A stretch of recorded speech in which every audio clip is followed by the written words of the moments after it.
आज माननीय supreme court में 11 याचिकाओं पर सुनवाई हुई है। उसमें 10 याचिकाएं लगी हैं कि बिहार में स्पेशल इंटेंसिव रिवीजन नहीं होना चाहिए, मतलब वोटर लिस्ट का सघन जांच नहीं होना चाहिए, डोर टू डोर जाके जांच नहीं करना चाहिए। उन 10 याचिकाओं की ये भी मांग है कि आधार को एक वैलिड डॉक्यूमेंट मान लेना चाहिए और जिसके पास आधार है उसको भी वोटिंग का अधिकार मिलना चाहिए।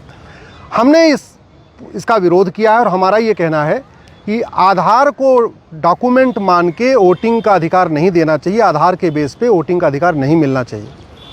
हमने ये भी मांग किया है कि ये जो SIR है ये केवल बिहार में नहीं होना चाहिए बल्कि प्रत्येक राज्य में होना चाहिए। बिहार में 23 साल के बाद हो रहा है, ऐसा नहीं होना चाहिए बल्कि रेगुलर इंटरवल पे होना चाहिए। लोकसभा चुनाव के पहले भी सघन जांच होनी चाहिए, विधानसभा चुनाव के पहले भी सघन जांच होनी चाहिए, लोकल बॉडी का पार्षद और प्रधान का चुनाव उसके पहले भी सघन जांच होनी चाहिए, क्योंकि भारत में लगभग 5 करोड़ घुसपैठी आ चुके हैं और ये धीरे धीरे करके एक एक डॉक्यूमेंट बनवा रहे हैं। बाकी डॉक्यूमेंट बनाने में थोड़ी दिक्कत आती है, लेकिन सबसे आसान होता है आधार बनवाना, क्योंकि पासपोर्ट जो है पासपोर्ट ऑफिस में बनता है, आपका जो बर्थ सर्टिफिकेट वो नगर निगम में बनता है, आपका जो ड्राइविंग लाइसेंस वो भी RTO ऑफिस में बनता है, आपका राशन कार्ड भी तहसील में जाके बनता है। लेकिन जो पहला डॉक्यूमेंट है आधार, जिसके लिए डिमांड की जा रही है कि आधार के बेस पे वोटर ID में नाम जोड़ दिया जाए, वो शुद्ध रूप से प्राइवेट लोग बनाते हैं, सरकार का कोई कंट्रोल ही नहीं है। ये जो कॉमन सर्विस सेंटर चला रहे हैं ना उनकी कोई रिस्पॉन्सिबिलिटी है ना कोई अकाउंटेबिलिटी है, और वो 2-2 हज़ार रुपये लेके बिना किसी डॉक्यूमेंट के भी आधार बना के दे रहे हैं। और ये इस बात से भी सिद्ध होता है कि बिहार में कुत्ते और बिल्ली का आधार बन गया है। आप ज़रा सोचिए कि अगर कुत्ते बिल्ली का आधार बन सकता है तो फिर रोहिंग्या का आधार क्यों नहीं बनेगा, बांग्लादेशी का आधार क्यों नहीं बनेगा, पाकिस्तानी अफगानिस्तानी का आधार क्यों नहीं बन जाएगा? आखिर वो तो इंसान है। तो इस तरीके से अगर आधार को बेस मान के वोटर ID में उनका नाम जोड़ दिया जाएगा तो फिर फ्री एंड फेयर इलेक्शन नहीं हो पाएगा। बिहार के हर विधानसभा में 8 से 10 हज़ार फर्जी लोगों ने, जो भारत के नागरिक नहीं हैं, उन्होंने अपना वोटर ID में नाम जुड़वा रखा है। इसमें बांग्लादेशी बहुत बड़ी मात्रा में है, रोहिंग्या भी हैं, पाकिस्तानी भी हैं, अफगानिस्तानी भी हैं। ऐसे लोगों ने अपना नाम जुड़वा लिया है। इसलिए इस बात की ज़रूरत है कि सघन जांच हो, और केवल जांच करना पर्याप्त तो नहीं है।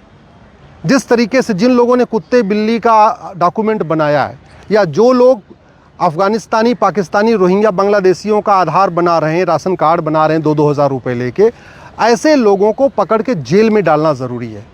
ये जो डॉक्यूमेंट बन रहा है ये ऑर्गेनाइज क्राइम है। ऑर्गेनाइज क्राइम से निपटने के लिए हमारे पास BNS में सेक्शन 111 है, लेकिन उस BNS की सेक्शन धारा 111 का उपयोग ये जो फर्जी दस्तावेज बना रहे हैं उनके खिलाफ नहीं हो रहा है। ये जो घुसपैठ है ये हमारी राष्ट्र की सुरक्षा के लिए खतरा है, इसलिए घुसपैठियों के जो मददगार हैं इनके खिलाफ भी NSA लगाना चाहिए। ये घुसपैठ हमारी देश की एकता अखंडता के लिए खतरा है और इसलिए घुसपैठियों के मददगारों पे UAPA लगाना चाहिए। ये घुसपैठ अपने आप में एक्ट ऑफ एग्रेशन है, ये वेजिंग वॉर है। ये घुसपैठ हमारी राष्ट्र की एकता अखंडता के लिए खतरा है, हमारी संप्रभुता के लिए खतरा है। इसलिए जो BNS की धारा 147 है और BNS की धारा 152 है, ये भी ऐसे जो घुसपैठियों की मदद करते हैं इनके खिलाफ लगाना चाहिए।